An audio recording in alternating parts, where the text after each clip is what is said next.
Middle east को लेकर कई खबरें और अपडेट सामने आ रहे हैं। जिस तरह से हिजबुल्लाह लगातार इजराइल के कई हिस्सों पर रॉकेट दाग रहा है, जिसके चलते इजराइल में 48 घंटों की इमरजेंसी घोषित कर दी गई थी। हिजबुल्लाह की ओर से किए गए हमलों में इजराइल की कई बस्तियों में आग लगने की खबरें भी सामने आ रही है, जिसमें कई घरों को भी निशाना बनाया जा रहा है। हिजबुल्लाह ने इजराइल पर हमला क्यों किया और रॉकेट क्यों दागे, इस पर आगे वीडियो में चर्चा करेंगे। चैनल सब्सक्राइब कीजिएगा, वीडियो लाइक और शेयर भी जरूर कर देना। इस समय की सबसे बड़ी खबर ये आ रही है, गाजा में फिर एक स्कूल पर हमला कर दिया, जिसमें 8 लोगों की मौत हो गई। पूरा मामला क्या है, इस पर बात करते हैं। इस रिपोर्ट को देखिएगा। इसमें लिखा है, इजरायली सेना ने गाजा के पूर्वी देर अल बला में स्थापित लोगों को आश्रय देने वाले एक स्कूल पर हमला किया, जिसमें 8 फलस्तीनी मारे गए। इजरायली सेना द्वारा पिछले 2 दशकों में सबसे बड़ी छापेमारी जारी रखने के दौरान कब्जे वाले पश्चिमी तट पर कम से कम 9 फलस्तीनी मारे गए हैं, जिसमें जेनिम और तुलकरम शहरों में सैकड़ों सैनिक और हवाई हमले शामिल हैं। इजराइल के विदेश मंत्री ने उत्तरी कब्जे वाले पश्चिमी तट के क्षेत्रों से फलस्तीनियों को विस्थापित रहने का आह्वान किया है। उन्होंने स्थिति की तुलना गाजा युद्ध से की है। दोस्तों, आए दिन स्कूल पर हमला हो रहा है, जिसमें कई लोग मारे जाने की खबरें सामने आती रहती है और इजराइल की ओर से इन हमलों को लेकर बयान आता है कि हमला इसलिए किया गया कि स्कूल में कंट्रोल रूम बनाया गया था, वगैरह वगैरह।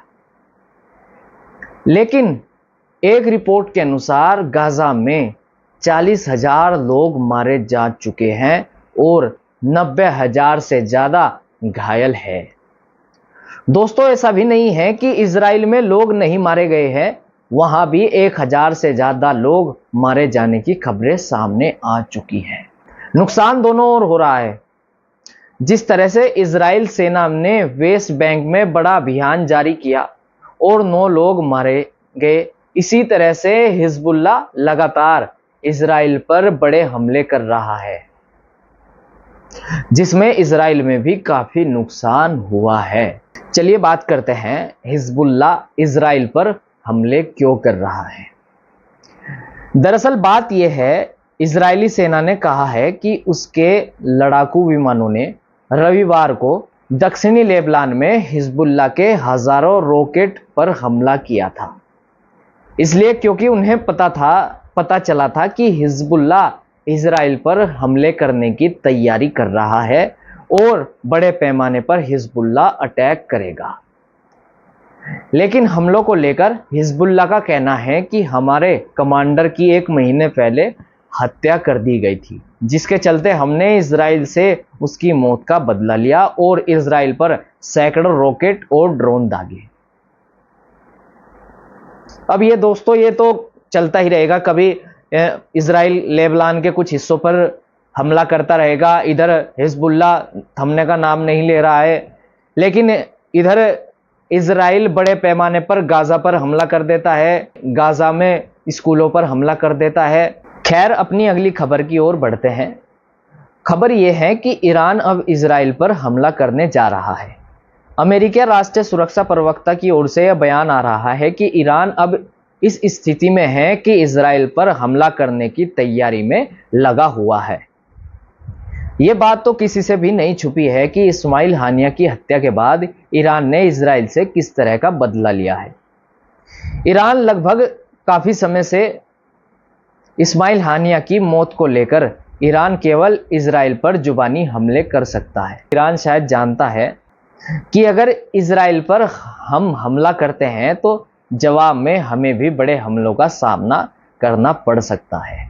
जिस तरह से इजराइल पर किसी भी तरह का अगर हमला होता है या किसी बस्ती पर हमला होता है, या फिर वो ईरान द्वारा हो या हिजबुल्लाह द्वारा हो या हमास द्वारा किया गया हो, तो जवाब में इजराइल उसको इतना तगड़ा जवाब देता है, इतना तगड़ा हमला करता है कि वहां पर हमले की जगह पर काफी लोग मर जाते हैं और घायल भी हो जाते हैं।